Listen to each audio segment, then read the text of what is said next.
बहाने चीन ने एक नई चाल चली और पश्चिम एशिया के देशों के नजदीक जाना शुरू कर दिया। यूक्रेन जंग के बाद दुनिया दो टुकड़ों में बढ़ गई, या यूं कहें कि दो महाशक्तियों ने उसे दो टुकड़ों में बांट दिया। और इसी दौरान चीन चुपके चुपके इन दोनों महाशक्तियों की लड़ाई का फायदा उठाने में जुट गया। उसने पश्चिम एशिया के नजदीक जाना शुरू कर दिया, जिनमें सबसे पहले नंबर पर है सऊदी अरब, जो 24 फरवरी से पहले चीन से दूर और अमेरिका के नजदीक था, लेकिन जंग के बाद बाजी ही पलट गई। जो सऊदी अरब चीन को अपना दुश्मन और अमेरिका को अपना दोस्त कहता था, उसी ने अमेरिका को आंखें दिखानी शुरू कर दी। दावा तो ये तक किया गया कि सऊदी अरब के क्राउन प्रिंस बाइडेन का फोन तक नहीं उठा रहे। यही नहीं, कहा जा रहा है कि खाड़ी देशों ने अमेरिका के उस प्रस्ताव को भी ठुकरा दिया था जिसमें उसने उनसे तेल का उत्पादन बढ़ाने की मांग की थी, क्योंकि अमेरिका चाहता था कि रूस पर प्रतिबंध के बाद तेल की कमी को खाड़ी देश पूरा करें। लेकिन सऊदी अरब समेत कई देशों ने अमेरिका को सीधा ना बोल दिया। माना जा रहा है कि चीन ने इन्हीं दूरियों को अपने फायदे के लिए इस्तेमाल किया और उन देशों के नजदीक जाने की कोशिश की जो कभी अमेरिका के एक इशारे पर कुछ भी करने को तैयार थे।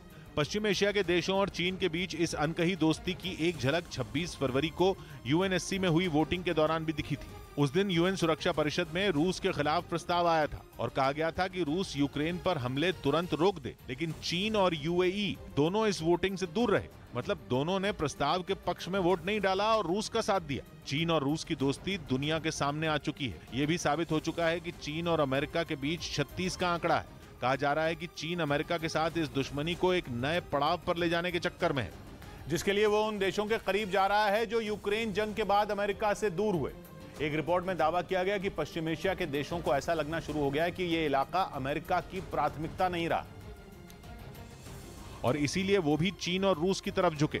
चीन के लिए तो इन देशों ने कई ऐसे काम भी कर डाले जिन्होंने अमेरिका को सोचने पर मजबूर कर दिया, जिनमें एक था यूएई का अमेरिका से F-35 लड़ाकू विमान खरीदने के फैसले को होल्ड करना। कहा जा रहा है कि अमेरिका ने सौदे के लिए शर्त रखी थी कि यूएई चीन की कंपनी को अपने दूरसंचार नेटवर्क से हटाए, लेकिन यूएई ने ये शर्त नहीं मानी। इसे चीन की मजबूत रणनीति कह सकते हैं कि उसने सऊदी अरब और ईरान दोनों देशों से अपने आर्थिक रिश्ते मजबूत किए हैं, जबकि इन दोनों देशों के बीच टकराव की खबरें आती रहती हैं।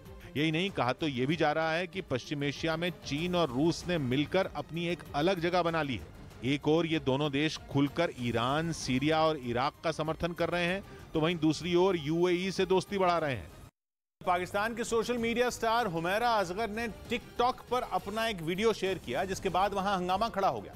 हुमैरा का ये वीडियो जंगल में बनाया गया, जिसमें उनके पीछे पेड़ों में आग लगी नजर आई, जिसके वायरल होने के बाद टिकटॉक गर्ल हुमैरा असगर उर्फ डॉली लोगों के निशाने पर आ गई। उन्होंने जो वीडियो शेयर किया उसमें वो आग की लपटों में घिरे पेड़ों के सामने सफेद रंग का गाउन पहने नजर आई। ये वीडियो पाकिस्तान की राजधानी इस्लामाबाद के मारगला हिल्स के जंगल में बनाया गया, जिसे शेयर करते हुए हुमैरा ने लिखा कि मैं जहां भी होती हूं आग लग जाती है। लेकिन इस वीडियो के टिकटॉक पर पहुंचते ही उनकी मुसीबत बढ़ गई। जलते हुए पेड़ों के साथ वीडियो बनाने पर अब हुमैरा को जमकर ट्रोल किया जा रहा है। उन्हें लोगों की खूब खरी खोटी भी सुनने को मिल रही है। आरोप है कि हुमैरा ने इस वीडियो को बनाने के लिए जंगल में आग लगा दी। यही नहीं, विवाद गरमाने के बाद उन पर जंगल में आग लगाने की साजिश रचने का केस दर्ज कर लिया गया। हालांकि बाद में हुमैरा ने एक बयान जारी कर अपने ऊपर लगे आरोपों को सिरे से खारिज कर दिया।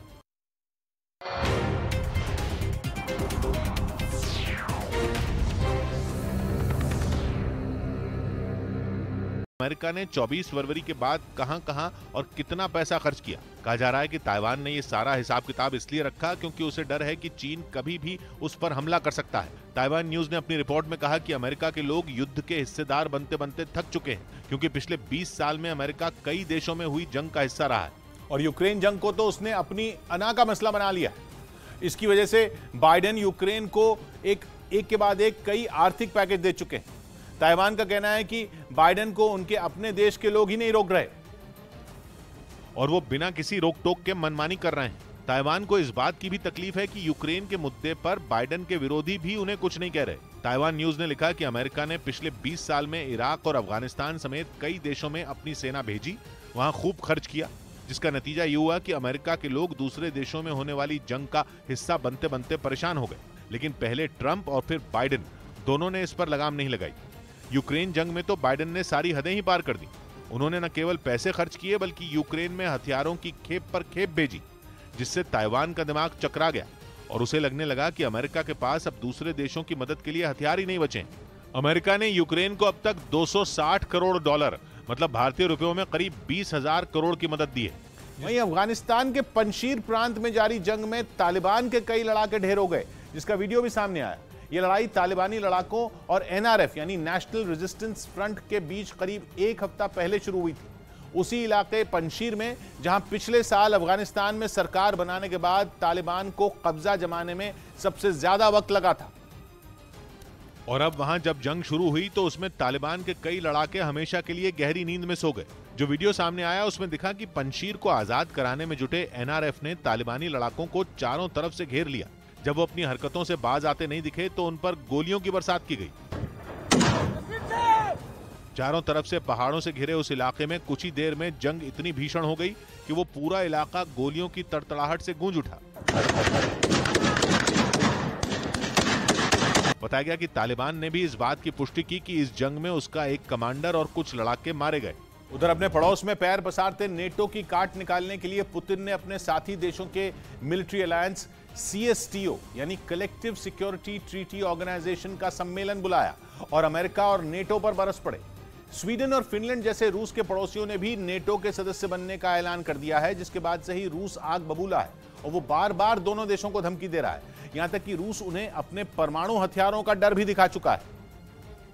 उसी कड़ी में पुतिन एक बार फिर अमेरिका और नेटो पर टूट पड़े और चेतावनी दी कि अगर नेटो ने स्वीडन और फिनलैंड का मिलिट्री इंफ्रास्ट्रक्चर बढ़ाया तो फिर रूस से भी उसे करारा जवाब मिलेगा। सोवियत संघ का हिस्सा रहे 6 देशों की सदस्यता वाले CSTO के सम्मेलन में पुतिन ने कहा कि रूस को फिनलैंड और स्वीडन से कोई दिक्कत नहीं है, इसलिए उनके नेटो से जुड़ने पर रूस को सीधा खतरा नहीं है, लेकिन अगर इस इलाके में मिलिट्री इंफ्रास्ट्रक्चर का विस्तार हुआ तो हम जरूर जवाब देंगे। जवाब कैसा होगा उसके लिए हम देखेंगे कि हमारे लिए क्या खतरा पैदा किया गया है। बेवजह परेशानी खड़ी की जा रही है और हम उसी हिसाब से जवाब देंगे। मॉस्को में हुए CSTO के इस सम्मेलन की टाइमिंग बेहद अहम है। 2019 के बाद ये पहली बार है जब CSTO के नेताओं ने मुलाकात की, वो भी तब जब रूस ने यूक्रेन में युद्ध छेड़ा हुआ है। और बताया गया कि बंद कमरे में हुई मीटिंग में यूक्रेन की जंग पर भी चर्चा हुई। ऐसे में रक्षा विशेषज्ञों को CSTO की बैठक के पीछे बस एक ही वजह नजर आ रही है, वो ये कि पुतिन नेटो से भिड़ने के लिए CSTO को ढाल के तौर पर इस्तेमाल करने का प्लान बना रहे हैं। इस बीच ये भी तय हो गया कि यूक्रेन में चल रही जंग के बाद बहुत जल्द यूरोप में एक और बड़ी जंग छिड़ सकती है। नई जंग का कारण बन सकते हैं स्वीडन और फिनलैंड, जिन्हें नेटो का सदस्य बनाने की प्रक्रिया शुरू हो चुकी है। हालांकि ये प्रक्रिया कितनी लंबी चलेगी ये अभी तक साफ नहीं है। मतलब ये कि जिस नेटो में शामिल होने की तैयारी करना यूक्रेन को इतना भारी पड़ा कि वहां जंग छिड़ गई, अब उसी नेटो में शामिल होने की तरफ स्वीडन और फिनलैंड पूरी तरह तैयार है। हालांकि ये प्रक्रिया कितनी लंबी होगी ये अभी साफ नहीं है, मगर ये साफ दिख रहा है कि स्वीडन और फिनलैंड में जंग का नया मोर्चा खुल सकता है। रूस लगातार इन दोनों देशों को चेतावनी दे रहा है, लेकिन दोनों को रूस से ज्यादा भरोसा नेटो पर है। हालांकि दावा यह भी किया जा रहा है कि पहले यूक्रेन और फिर स्वीडन में रूस को उलझाने की बड़ी साजिश अमेरिका की तरफ से रची गई है, जिसमें अब तक अमेरिका ने खुद को जंग से दूर ही रखा है। हालांकि रूस को नुकसान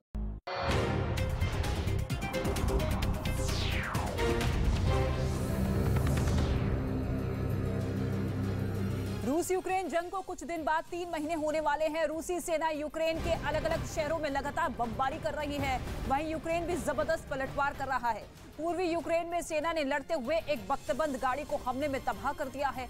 हमले के बाद सैन्य वाहन में विस्फोट के बाद आग लग गई और फिर उस बख्तबंद वाहन में केवल धुआं और गाड़ी के जले हुए अवशेष दिखाई दिए। यूक्रेन की सेना ने यह वीडियो जारी किया।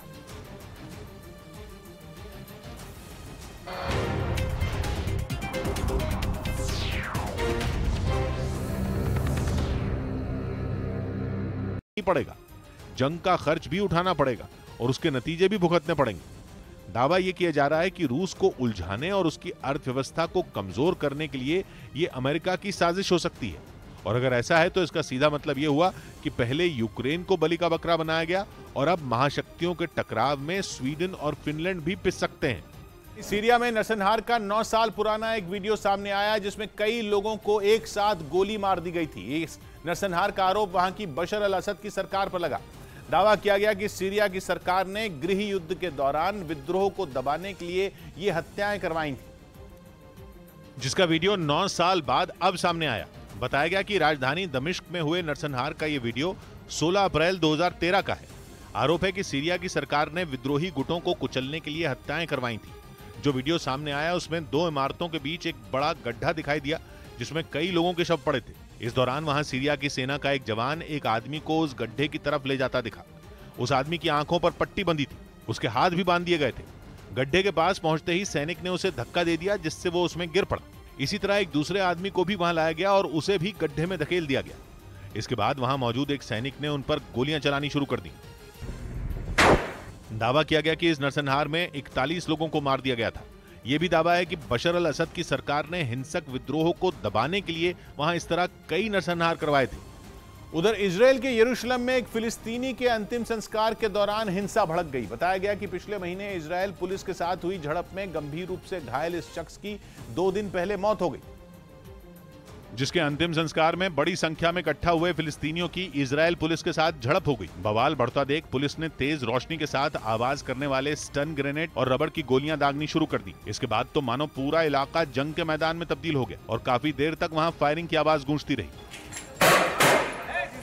इससे पहले पुलिस ने हंगामा कर रहे लोगों को लाठियां मारकर खदेड़ने की कोशिश की, जिसकी वजह से वहां अफरा तफरी मच गई और लोग जान बचाकर इधर उधर भागते दिखाई दिए। बताया गया कि पुलिस की इस कार्रवाई में 50 से ज्यादा फिलिस्तीनी घायल हो गए, जिन्हें इलाज के लिए अस्पताल भेज दिया गया। इस बीच खबर है कि पाकिस्तान आतंकवादियों को मनाने में जुट गया है। एक रिपोर्ट में दावा किया गया कि जिन आतंकियों को वो मना रहा है वो तहरीके तालिबान पाकिस्तान के हैं, जिन पर पाकिस्तान में आतंकवाद फैलाने का आरोप लगता रहा है। दावा किया गया कि अब तक तहरीके तालिबान पाकिस्तान को आंखें दिखाने वाले पाकिस्तान ने उसके आगे घुटने टेक दिए हैं। खबर है कि आईएसआई के पूर्व डायरेक्टर फैज हमीद खुद उसे मनाने काबुल पहुंचे। कुछ दिन पहले ही खबर आई थी कि पाकिस्तान के लड़ाकू विमान तहरीके तालिबान पाकिस्तान के आतंकियों को मारने अफगानिस्तान की सीमा में घुस गए थे। दावा किया गया था कि उन्होंने सीमा के पास के इलाकों में बम भी बरसाए थे, जिसमें आम लोगों की मौत हो गई। जिसके बाद तालिबान ने पाकिस्तान सरकार को चेतावनी दी थी। ऐसा लगने लगा था कि तालिबान और पाकिस्तान दुश्मन बन जाएंगे, क्योंकि पाकिस्तान कहता है कि उसके देश में घटी कई आतंकी घटनाओं के लिए तहरीके तालिबान पाकिस्तान जिम्मेदार है। यही नहीं, अफगानिस्तान में तालिबान शासन आने के बाद कहा जाने लगा कि वो इस संगठन को बढ़ावा दे रहा है, क्योंकि माना जाता है कि अफगानिस्तान के तालिबान और तहरीके तालिबान पाकिस्तान की सोच एक जैसी है। यही नहीं, इससे पहले पाकिस्तान की सेना कहती थी कि वो इस संगठन के साथ कभी समझौता नहीं करेगी, लेकिन अब वो अपनी बात से पलट रही है, जिसका सबूत है फैज हमीद के काबुल जाकर आतंकियों से मिलने की खबरें, जो ये साबित करती हैं कि पाकिस्तान आतंकवादियों को पनाह तो दे सकता है लेकिन उनसे लड़ नहीं सकता। द बलूचिस्तान पोस्ट ने दावा किया कि तहरीके तालिबान पाकिस्तान के 16 सदस्यों को जबरदस्ती फैज हमीद से मिलने ले जाया गया है, जिसके बाद तहरीके तालिबान पाकिस्तान ने कहा है कि वो बातचीत के लिए तैयार है, लेकिन वो पाकिस्तान की सेना की गुंडागर्दी नहीं सहेगा। यही नहीं, उसने ये भी शर्त रखी कि बातचीत अंजाम तक तब पहुंचेगी जब इस संगठन का फायदा होगा। मतलब ये कि तहरीके तालिबान पाकिस्तान ब्लैकमेलिंग पर उतर आया है और पाकिस्तान उसके आगे झुकने को मजबूर है। रूस और यूक्रेन के बीच चल रही जंग को अब 3 महीने होने वाले हैं, लेकिन इसके बाद भी जंग खत्म होने के आसार दूर दूर तक नहीं दिखाई दे रहे। इन सब के बीच यूक्रेन के विद्रोही लड़ाकों का मारियोपोल के अज़ोवस्ताल स्टील प्लांट पर हमले का एक वीडियो जारी किया गया। यूक्रेन के विद्रोही लड़ाके जंग की शुरुआत से ही रूसी सेना और चेचन लड़ाकों के साथ मिलकर लड़ रहे हैं और उन्होंने भी मारियोपोल में तबाही मचाने में कोई कोर कसर नहीं छोड़ी।